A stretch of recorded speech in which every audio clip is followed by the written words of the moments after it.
Hey there, good morning, good evening, good afternoon. Welcome to Talking to Myself, the part of the day where I talk to myself about things that I was thinking the night before. Shout out, of course, to Saratoga Peanut Butter, Lotus Flame Candle Company. All 947 subscribers at the time of me making this video. And that's about it. I'm trying to hold in the burp, which is weird. Every time I talk, I either get the hiccups or the burp whenever I'm making these videos. So shout out, of course, to everyone that I just mentioned. Couple things to know. I'm going to be selling my 16 to 55 f2.8 for no other reason than the fact that for those of y'all that I work professionally, and that rig, the whole XT2 rig with the 16 to 55 was purchased so that I could do some video work and things like that for a job that I'm doing as far as documentary work. The 60 to 55 just doesn't have enough reach. It's an amazing lens, fantastic lens, but for me there's no reason to keep it because it doesn't have the reach. So I'll be selling that, and yeah, so that's an update on what I've got right there, what I'm looking to trade. I'm also going to be selling my Olympus XA2 and most likely my Nikon Light Touch AF.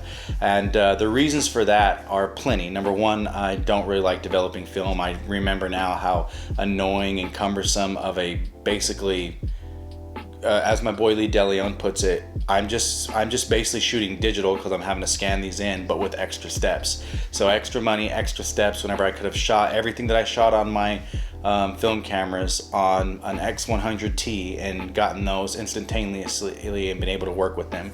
And that's what I really want to talk about right now. So there was actually a post from Ilford Photo yesterday, I believe, and they have their hashtag Wednesday Words. And the post was, to me, ridiculous. And the reason why it was ridiculous, not because I have anything against the person who said this quote, but it's because there is an issue that I have with film. And I have an issue with the gatekeeping that comes from the film photography community. And I want to be very upfront right now. If you're watching this video, I've titled it, why should you shoot film? Or should you shoot film? And I want you to know the answer is no. Especially if you're a new photographer. Film photography is probably one of the worst ways to get into photography for two reasons. Just like learning a guitar, for those of you who are musicians, I play acoustic guitar, I play bass, I play electric guitar, I play piano, I've done vocals, been in a band. So I know my way around instruments and what it takes to learn. And one of the biggest things is basically immediate feedback, number one, and number two, immediate immediate correction and response. What I mean by is this: when you shoot film, you have to then find a place to develop it, and you have to send it off or take it to a lab somewhere in your hometown if you're like me in San Antonio. Take it to a lab to have that developed. You're having to pay someone for that, and then you're getting it back. And so that could take anywhere from 3 days to a couple weeks. And then from there, you're having to figure out, if you're a beginner, if it's overexposed, underexposed, and how to fix it. And unless you wrote down where you are at with your ISO, your shutter speed, and your aperture, the exposure triangle and learning it really doesn't work out. Now, you could be like all of these film photographers right now and cheat and pretend like you're doing something fantastic with film because you're having to set everything yourself, which is exactly the same way that you would do it digitally with a DSLR with a mirrorless camera. And you can cheat and use a light meter, which would work great, but then you're not really teaching yourself anything but to be reliant on, of course, there it is, technology again. And that's the issue that I have with film photographers and film photography, those who are gatekeepers. A lot of people are very friendly and just lovely people to be around and talk to and hear from. For example, I really like hearing Valandis talk because he doesn't really care. He just likes the look of film photography. He doesn't care about stats. He doesn't care about anything else. He doesn't think that, if you don't shoot film, you're an idiot. He just thinks everyone should experience it. And Willem Verbeek the same way. And remember, those guys both own multiple digital cameras for the reason of sometimes they need digital and also because they're recording videos. So there are times where they don't take a film camera with them. They run out of film. Same thing whenever it comes to grainy days. Jason himself still has a digital camera. Hit it on his trip to Iceland, one of the biggest trips to where everyone probably would have nutted if he went and took a couple film cameras. The guy took his digital Sony A7R II for the simple reason of it's easier because I don't have to lug around a whole bunch of canisters of film. So I say all that to say this: no, don't buy a film camera, especially as your first camera. If you're gonna buy any camera as your first camera and you want to learn the rules of photography, buy an old DSLR. Buy a Canon 5D Classic. You can get them for around maybe $300 and get you some lenses, and overall in the long run it'll be cheaper than a film photography camera because you won't be paying for film, number one, and number two, you can still, the same way that when you're looking through a film camera, There's the OVF, the optical viewfinder, to where you're only seeing what you see, so exposure is nice and everything. After you take the photo, you're still having to learn your exposure triangle to see, okay, why is it blurry? Number one. Number two, why is it overexposed? Why is it underexposed? And you work with those things, but it's immediate, and you're able to start taking better pictures. And for those of you trying to get someone into photography, you have to understand that helps more than film, because those people immediately get feedback, they immediately get to create, and they immediately get to find who they are as a photographer and see the things that they like. You don't get that same response with film. Now, film is great, film is fantastic, but if I'm being 100% honest, and I will be, there is nothing special about film photography. Film photography is not in any way, shape, or form better than anything, worse than anything. Film photography is the exact same thing as taking a photo on a digital mirrorless micro four thirds, on a Canon T6 Rebel DSLR, on a 5D Mark III DSLR, or on a Sony A9. There is no difference whatsoever, even whenever it comes to medium format film. It's the same thing as taking it on a GFX 50R, or taking it on a Hasselblad, or taking it on a Photo One, or whatever in the world it's called. There's nothing different. There's no benefit whatsoever. And as I had a buddy point out, if you're sitting this into a film lab to get digitally scanned because you want the best scans, you're basically shooting digital with extra steps. And the only thing that is beneficial to you is the aesthetic of film. Now, film does have better dynamic range whenever it comes to full frame and APS-C size sensor versus film cameras 35mm. It does have better dynamic range in highlights only. But at the same time, I am of the belief that you expose, or I've just been trained, you expose for highlights and not for shadows. And I actually push my highlights over and actually kind of overexpose them in a way, is what a lot of people tell me, because that's the look I like.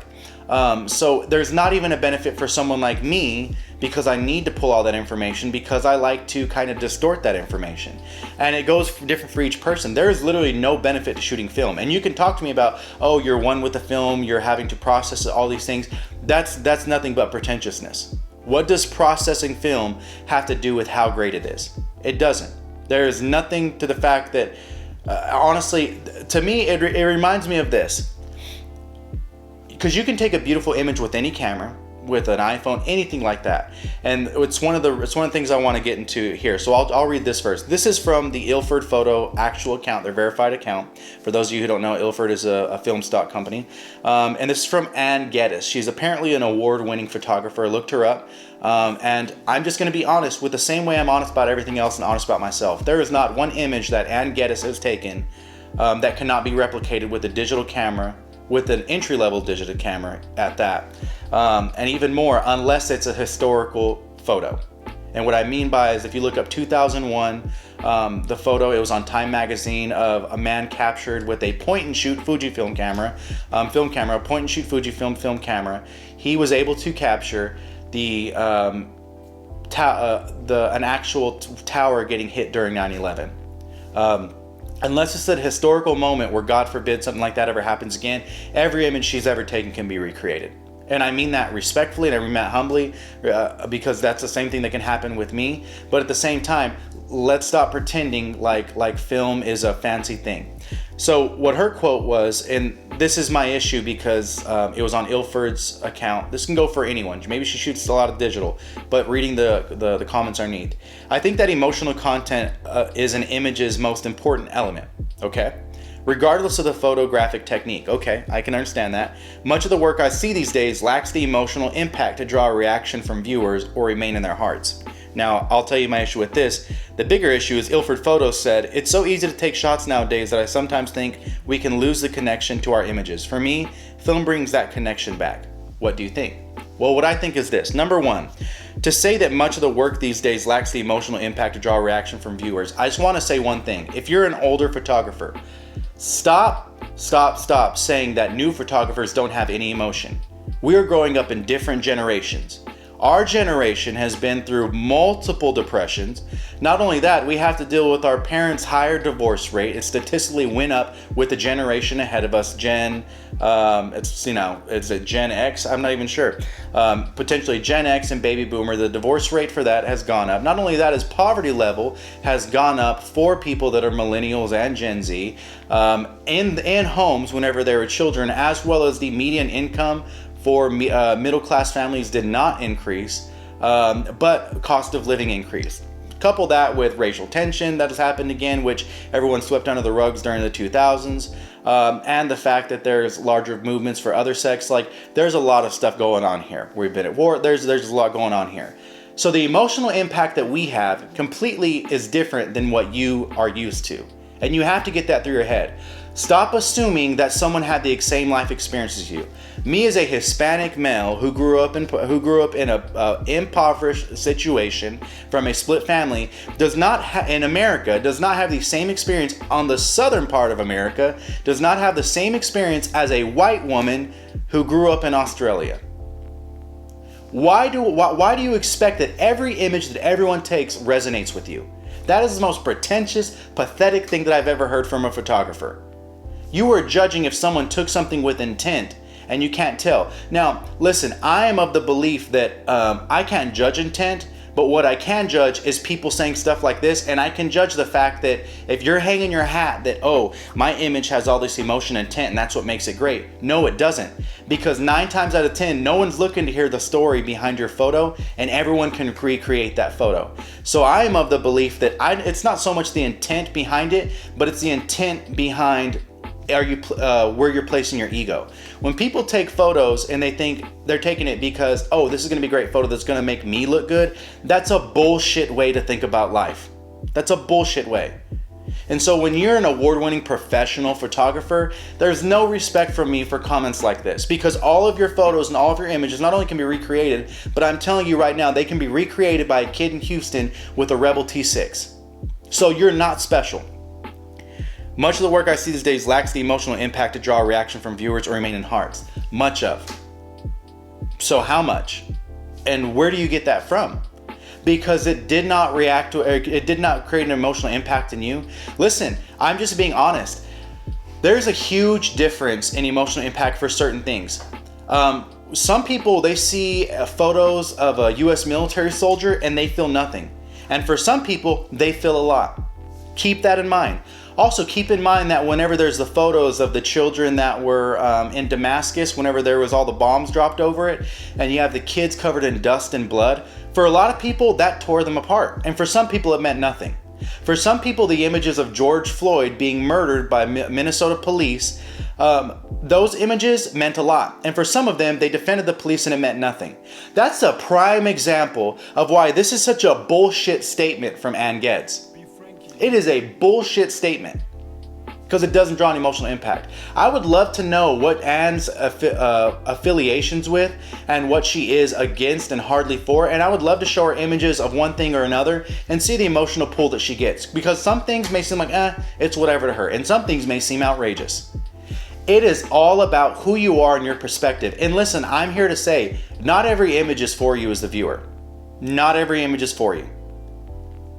When I capture images of family, friends, even a pickup game that I got yesterday, those images were for me. This is a father-son pickup game, which is great to me because I did not have the best relationship with my father growing up. To me, that's badass. So I resonate with that in a different way than someone else. Someone else may say that, oh, it's just guys playing basketball. Everyone posts black and white photos of guys playing basketball. Those photos weren't for you.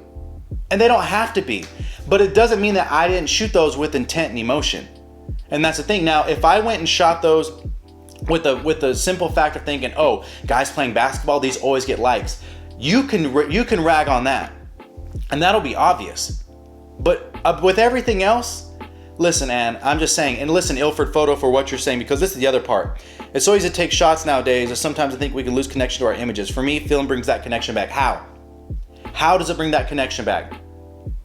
Because I would guarantee 75% of film photographers send their prints off to get digitized, to get scanned.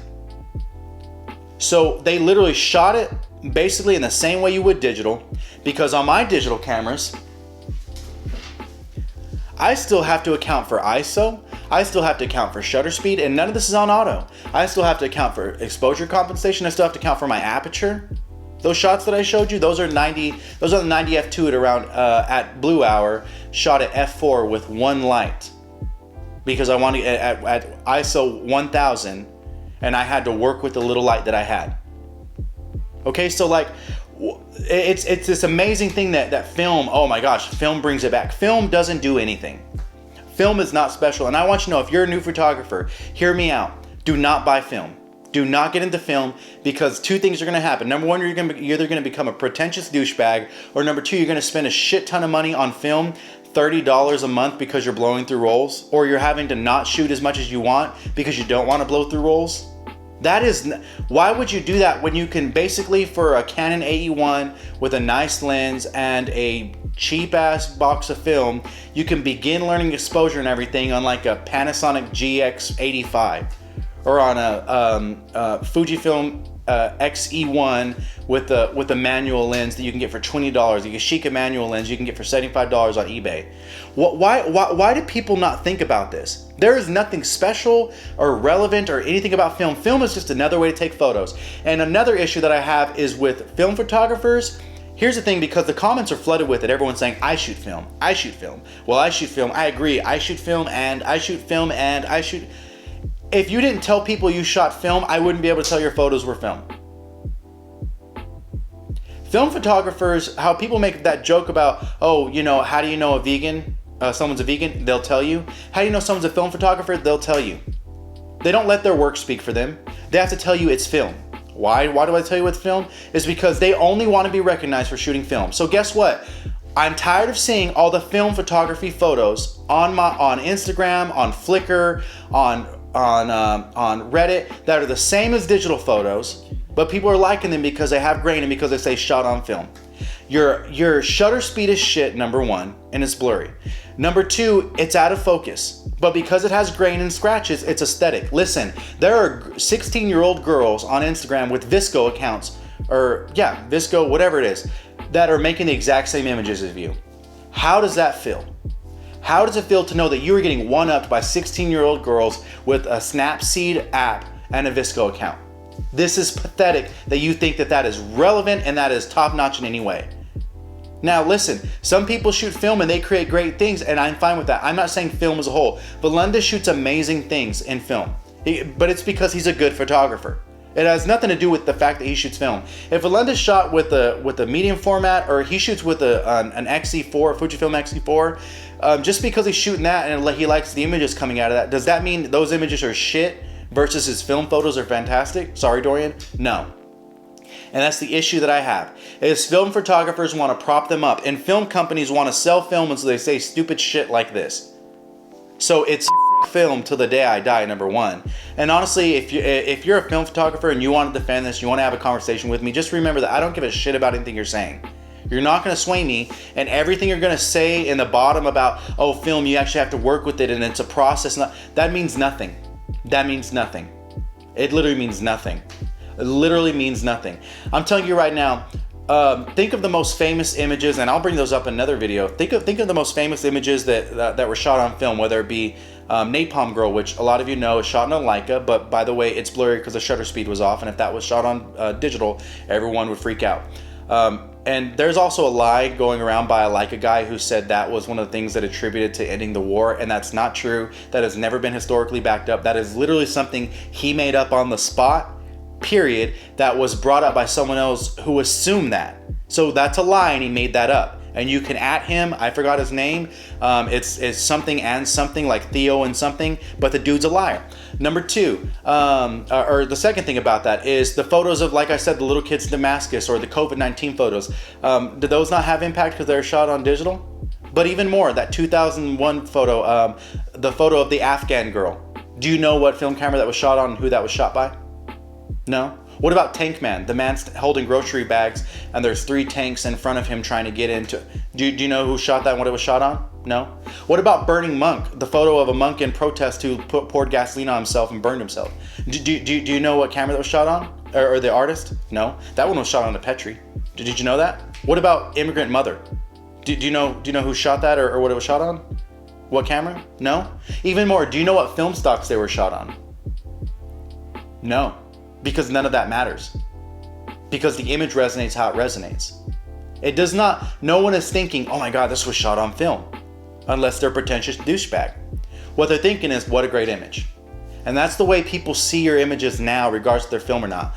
But because there's such a big overflow of the film community hypes itself up, which is fine, but it's pathetic because they do that by tearing down another thing, which is exactly the same. So again, it's unfortunately film to the day I die, and it's pretentious film photographers till the day I die. Should you shoot film? No. And the two reasons why: number one, there's nothing special about it. It's not worth it. And number two, I don't want you to end up like these people in the comments who are saying digital photography and young photographers aren't talented. Digital photography and young photographers need to sell their gear and buy $2,000 worth of film and learn the trade. It's like this whole thing to where, oh, I struggled because I had to shoot film, so you should too, or else I can't respect you. And it's the most pathetic thing ever, because I've looked at every single one of these guys' Instagram pages and none of them are decent. And that's me being objective, but none of the images are decent. But again, it has grain. So take that as you will. That's all for this right here. I hope you guys, weren't too offended. And again, I really don't care. Your shots are shit. Have a good one.